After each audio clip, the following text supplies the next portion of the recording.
Hello. Podcast in the car. So, I just figured that I would obviously make another little mini episode and have my lunch while doing it, because I feel like the car is like the only place where I can actually have a podcast and feel like I'm really not getting interrupted or like anything like that. I know my face looked funny, but I thought I put cheese everywhere, but I did not.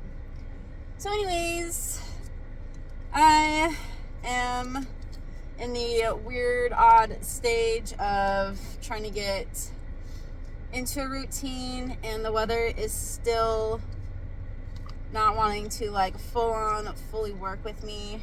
It's like really hot and oddly humid out here, and so it's just definitely making it a little interesting trying to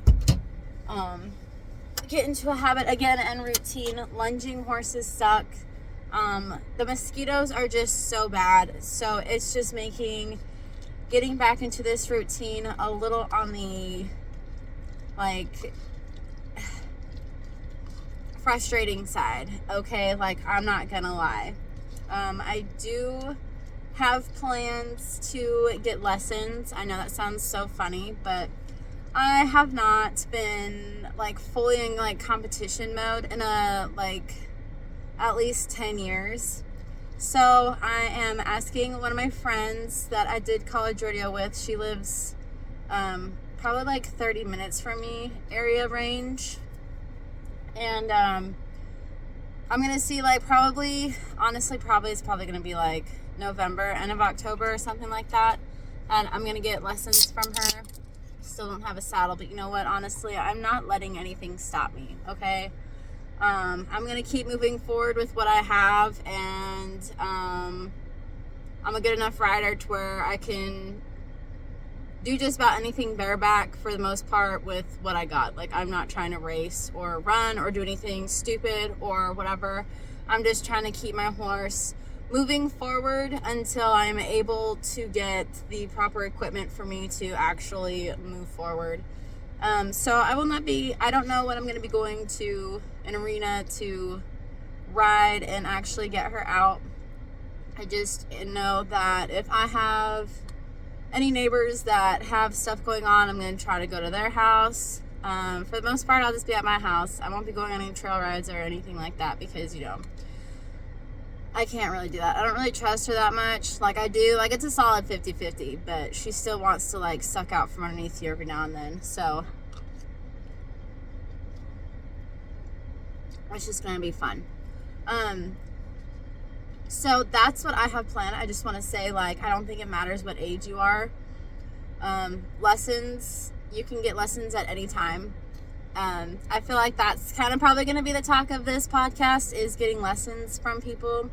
If you are willing to learn, I feel like you have the biggest advantage in people over somebody else who doesn't want to learn or anything like that, because knowledge is power. And especially when you're trying to get back into things like I am, I want to take this sport seriously because, number one, it is not cheap. This sport is not a cheap sport. So I want to make sure 100%, and it's really fair to my horse, that I give her the absolute best chance in this industry, especially with today's barrel racing. Okay, like, I feel like that is the most important thing, is to make sure that your horse has the absolute best chance in this. So that's just what I'm gonna do. I don't know if I'm gonna videotape it. Honestly, probably not. I might, but if I do, it's just because, like, notes to self, and I'll ask her to see if I can, but I won't share it. So if I do share it, it'll probably be on TikTok or something like that with like a music over it, because I feel like that's gonna be like my private thing. But to show progress, like, obviously I think I am gonna videotape it, so I have something to look back on, because when you're getting a lesson and everything like that, you forget everything. So I don't want to do that. I want to have something to go back to and reference, but I'm not going to share what she says because I'm paying her to do that, so it won't be shared with other people, because I feel like that's her thing. So that's how I'm gonna handle that. And I think that's gonna be a really good thing for me. I love learning new things. I will read, watch, anything. When I was in college rodeo, I watched everything Charmaine James had to say. Definitely everything that Sherry Cervi did. I watched Lindsay Sears. I did a lot of watching with Sherry Cervi, though. I would say if you're going to pick somebody, I would say, like, when you're starting, my personal opinion would be to watch one person or maybe two. I did start to watch a lot of Fallon Taylor stuff and Sherry Cervi. I would try to watch people who kind of ride the same, just because, or find somebody who rides and does kind of like what you do, so you're not learning something new. Everybody has different types of riding styles and stuff, so I would say if you find somebody that rides kind of like how you ride and your horse rides, and you're like, you can kind of eyeball and see, I would suggest that. I like Between the Reins, like the futurity barrel racers and stuff, like Ashley Schaefer, but I feel like you kind of need to pick who you want to watch, because everybody has different styles and techniques, especially with today's things. Like, they all do the same thing, but I feel like if you're wanting to just focus on one thing, I would say pick one person and watch how they train, listen to them. If you can, I would suggest definitely getting lessons from somebody who kind of does pro rodeo and has time to actually give lessons to you, and trains futurity horses and like all that kind of stuff. I think that would be a really good idea. Like, I'm using Kristen Brashears. I did college rodeo with her, and I think she's just amazing. And so I'm going to schedule a lesson with her this year, and then probably another one before the end of the year, just to see how far I've come and like what I need to work on and all that kind of stuff.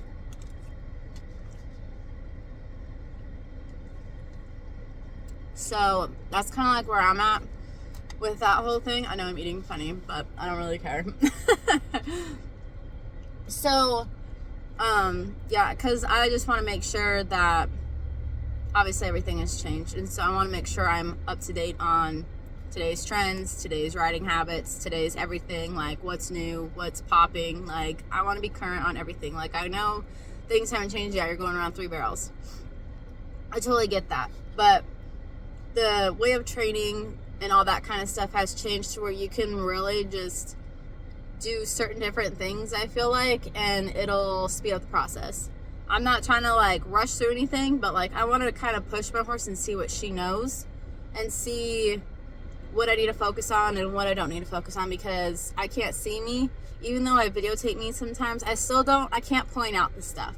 So this is gonna be a finishing up my training and everything like that, and she's been off and on barrels, but I want to see where her weak points are and focus there instead of doing the same things that she already knows. I want to kind of start pushing into what she doesn't know and really start to get it to where, okay, now that you're done this, we're going to go into this area and help her be more well-rounded in training. And so when I put her on barrels, she just knows a lot more, and I feel like I've just lost so much touch in training and everything like that, that I want to make sure that I have somebody who does it, somebody who already knows all the things and can help connect dots and put things together better and suggest things. And I feel like if you have an open mind, and like I said earlier, like if you're really willing to learn and do things, you're gonna be so easily to be open to suggestion, open to anything like that. And I really think that's really important, and especially if you want to go pro or be serious about this sport and really see how far you can go. They say getting a mentor is important. I have watched Fallon Taylor's interviews, and they say get a mentor. And so I think listening to what they say in today's podcast, it's so important to really take their advice, because you don't know, so you get a mentor. And then you just drive and you focus on that. You literally could end up somewhere where you've never even dreamed of, because they're going to push you to do things you never even thought of doing, you know? So I feel like that's important too. And you're really going to get the full benefit. You know what I mean? Like the full experience and everything. And it's really going to push you to do something that you never even thought you could do, which I think is the best part about allowing people into your life and giving lessons and stuff like that, because it's just going to open a door to a whole new world. And honestly, that's what I'm ready for. I'm ready for a change and everything like that. Like, I'm so ready. And then which direction do I want to go? I honestly don't know, because pro rodeo, I feel like, and futurities are two different bubbles. Like, you're either going to go this way and go all in, or you're going to go this way and go all in. I don't know how they do both. I work full time every single day, so I would have to pick one. My mare is not a futurity horse, so I am not sure which direction I would go. If anything, I probably would just do a local circuit and see which one she likes better. I personally like the turquoise circuit, so I probably would try to do the turquoise circuit and see how that works out.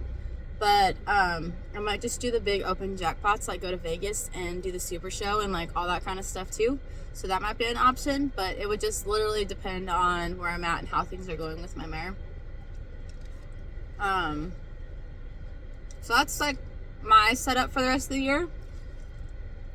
I feel like planning a schedule for your horse is important, especially when you have certain things to go. I think you need to have it by step.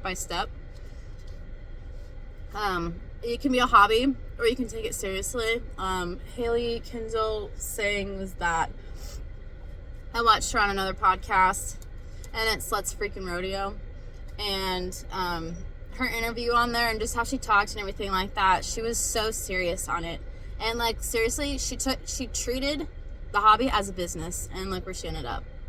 Like, she made this a business plan and literally has been to the NFR like how many times? So I feel like it's seriously mentors in how you look at things and set everything up, which it's like, wow, I didn't even look at it like that. If I did, I literally would be in a different spot than I am right now. But you know, like, everybody's brain, like how you think about things, it's so different. And after listening to that, you're just like, holy cow, like this could literally, you seriously don't know what a hobby can take you. And I think that is just so awesome about this sport. Is it literally, it can be a hobby, like you go to the weekend jackpots in town, and then all of a sudden you get serious, you get a mentor, you get lessons, and then all of a sudden you kind of go into the pro rodeo area.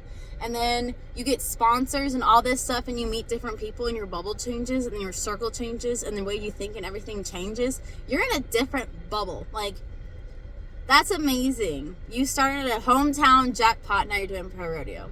You're meeting all these people and everything like that, and then all of a sudden, like, you end up in a completely different spot, and you're over here going, I just wanted to do this, and then I took a different mind frame. Everything is mindset, mind frame.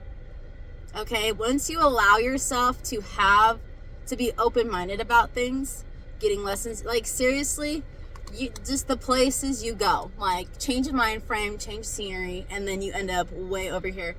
I absolutely love that about this sport. So I feel like you want to take this step in the right direction. Lessons from the right people, friends, everything is going to change, and I'm so excited. My horse has potential.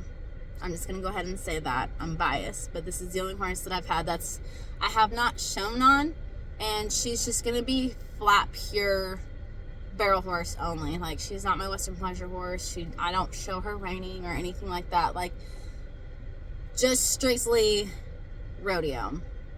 And I think that's just going to be the absolute fun thing. And I'm so excited to share my story and my process with you guys. And obviously getting started is always the hardest thing. Like, it takes a month or two to kind of really to see progress or something like that. Like, I've been talking on here for like a month and a half or something like that. And it's just like over the summer, it's really hard to do anything out here. But now that it's cooling off, a lot of fun things are actually going to start happening, and I'm actually going to have things in progress, which I'm super excited about. But that's all I have today. Open-minded is important.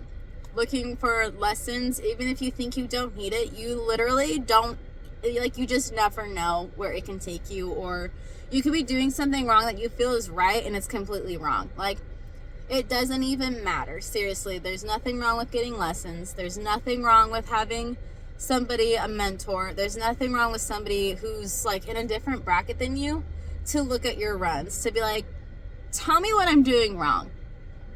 Please tell me something to where you see like I could improve, or do I need a different bit? Like, it could literally be the smallest things and you would never know. You'd be like, oh my gosh, you change it and then it's completely, your horse is different. Like, open-minded on this sport, I feel like is so important, like I've been saying. And I feel like that's just kind of like the topic of this little episode today. I really appreciate, if you want to listen for more and don't want to miss anything, subscribe please and share. I would really appreciate that, because now things are actually going to start kind of moving and going, and videos are going to be posted on my Facebook, and then I'm just going to talk about it on here. So Brandon and Bougie, Facebook, Instagram, and obviously YouTube. Subscribe and share so more people can follow along if they can relate, anything like that. That would be great. And we will see you guys later on the next round. So thank you so much. Have a good day, you guys.